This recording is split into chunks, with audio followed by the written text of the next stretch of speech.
नमस्कार, मैं सुशील पटेल प्रत्यक्ष टीवी समाचार में आप सभी का स्वागत करता हूं। आज मैं मौजूद हूं आशियाना थाने पे। आशियाना थाना और कोतवाली एक साथ है और यहाँ पर मौजूद है वो लोग जिनके साथ जिहाद हुआ है, लव जिहाद। जो लोग कहते हैं कि समाज में जिहाद नाम की कोई चीज़ नहीं है, उनको आज ये वीडियो जरूर देखनी चाहिए।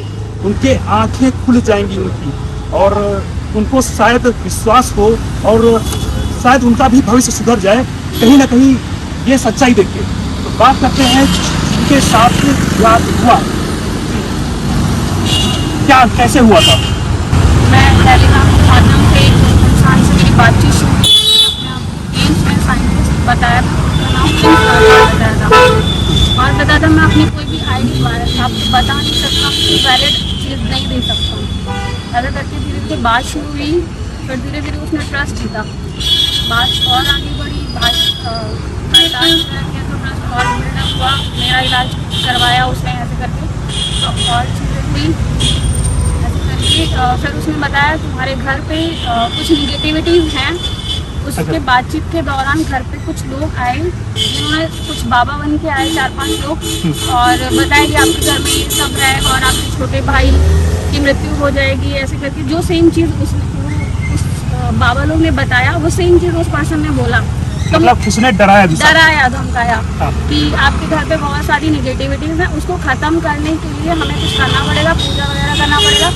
तो हमसे पैसे भी लिए उसने, पैसे लिए 40,000 उससे पैसे लिए पूजा करवाने के लिए। देहरादून का रहने वाला उसको बताया था और अपना एड्रेस बताया था राजाजीपुरम। उसने अपना फेक एड्रेस बताया था। जिसके बाद वो हमें कुछ दवाइयाँ देता था, उसको लगाता ऑयल वगैरह देता था, जिसको लगाने के बाद में पूरा बॉडी में मतलब रिलैक्सेशन हो जाता था और नींद आ जाती थी। ऐसे करके उसने मुझे पूरी फैमिली से दूर कर दिया। मुझे किसी से बात नहीं करने देता था कि आप अपने घर वालों से बात नहीं करो, सब आपको बुरा चाहते हैं। सिर्फ मैं पर्सन हूँ जो आपका अच्छा चाहता हूँ। मुझसे शादी विवाह के लिए बोला कि मुझे आपसे करना है, ऐसा करके सारी चीज़ें फिर बोलता रहा।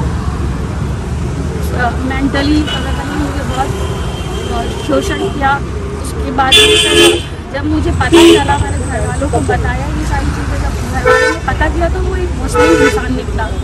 जब मैंने उसने अपना नाम हिंदू बताया था। और आप इनकी आवाज़ से देख सुन के महसूस कर सकते हैं कि दर्द हो रहा है, भरोसा टूटने का दर्द हो रहा है और भरोसे के साथ खेला जाता है। उनको बाकायदा शायद ट्रेनिंग दी जाती होगी भरोसा जीतने की और भरोसा तोड़ने की भी। तो वो जो आपको दवाई कोई दी जाती थी उससे रिलैक्सेशन का नींद वगैरह आती थी? बहुत ज़्यादा नींद आ जाती थी, पूरा दिन बहुत सोता रहे इंसान, ऐसी नींद आती थी और मुझे पता भी नहीं चलता था। रिलैक्स हो जाता था, साथ में होते भी थे हम लोग। तो मतलब कि मुझे टॉर्चर किया मेंटली, मुझे इतना वो कर दिया कि मैं किसी पर ट्रस्ट नहीं कर पाती थी। जो वो इंसान बोल रहा होता था मुझे लगता था बस वो एक इंसान सच बोल रहा है, बाकी सब गलत बोल रहा है। मुझे सब लोगों ने मना किया कि वो सही नहीं है, बट मेंटली मुझे ऐसा कुछ कर दिया था कि मुझे सिर्फ वही सही लगता था। सब ऐसा लगता था कि सब मेरा नहीं चाहते हैं। वो एक तो अपने आप को ही बता रहा थी वही मेरा अच्छा चाह रहा है। तब मैंने घर वालों को बताया, मतलब ब्रेन वॉश ऐसा कर दिया था कि आपको ये लगता था कि उसके अलावा कोई सही है ही नहीं, सिर्फ वही एक अकेला सही है। और जो आपके घर वाले थे वो आपको दुश्मन नजर आने लगे। घर वाले कोई बात नहीं शेयर करने देता था, बोला था कि किसी को कुछ मत बताओ। और फिर मुझे शादी के लिए बोलता था और फिर बोलता था कि आपको मैं आगे बढ़ते हुए देखना चाह रहा हूँ, आप आगे बढ़े और ऊंचे स्तर पे जाए। तो मुझे लगता था कि हाँ मेरा अच्छा चाह रहा है वो इंसान। फिर ऐसे करके जब उसने पैसे लिए फोटोज वगैरह मेरे सेटअप के लिए फोटोज मांगता था मुझसे कि मुझे आपकी फोटोज चाहिए देखने के लिए, कल एनालाइज करने के लिए फोटोज वगैरह भी मांगता था मुझसे। मुझे भरोसा इतना हो गया था कि मैं दे रही थी उसके बाद जब मैंने बताया घर वालों को, उन्होंने पता किया तो पता चला कि वो मुस्लिम इंसान है। जब मैंने उससे बोला कि मैं ऐसा नहीं करूँगी, मैं आपसे बात नहीं करूँगी, तो उसने फिर से मुझे ब्लैकमेल किया और बोला कि अगर तुमने ऐसा नहीं किया मैं तुम्हें फिर और ब्लैकमेल किया और फिर मुझसे और भी पैसे लिए 30,000 और लिए। बोले कि तुम्हारी फोटो वीडियो वगैरह जो मैं सब वायरल कर दूँगा।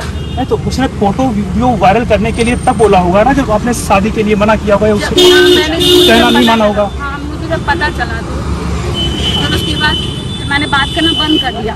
फिर मुझे डराने धमकाने के लिए मेरी बहन के रूम पर भी गया एक बार, जहाँ मतलब कि उसको पता था वो कहाँ रहती है, उसको भी डराया धमकाया था। मतलब पहले प्यार से गुंडागर्दी। हाँ, और ऐसे करके मैं बहुत परेशान हो चुकी हूँ इतने दिनों से, क्या बोलूँ अब, और समझ नहीं पा रही। ये हालत तब है जब सरकार, मुख्यमंत्री योगी आदित्यनाथ हैं, जिनको हिंदुत्व की सरकार बोला जाता है, जिन पर कहा जाता है कि मुसलमान दबाव में है। जब मुसलमान दबाव में है तो ये जिहाद कैसे? और अगर दबाव में इस तरह की हरकतें करने के बाद भी लोग ना आए, और अगर अपराधियों पे दबाव बनता है तो ये दबाव अच्छा है और ऐसे लोगों पर कार्रवाई होनी चाहिए। तो जो ये घटनाएं हुई है, इसके बाद आप कार्रवाई क्या चाहती हैं? मैं तो सीधा चाहती हूँ उसको, मैं तो पहले मारना चाहती हूँ, फिर चाहती हूँ उसको मौत दे दी, भगवान को मौत दे दी उसको, कैसे भी करके फांसी की सजा देनी चाहिए, और भी जो धारा सब देनी चाहिए। मुझे नहीं पता लॉ क्या कहता है ऐसे लोगों के लिए कि उनको क्या सजा होगी, बस उसको जिंदा रहने का अधिकार नहीं है, ना किसी और के साथ हरकत करने का। और किसी को कोई नहीं बचना चाहिए। आंखों में आंसू है, दर्द है आवाज में। ये दर्द विश्वास टूटने का है, और जो इनके साथ हुआ ये चाहती है किसी के साथ ना हो, और इसके लिए ये मौत की सजा मांग रही है उसके लिए।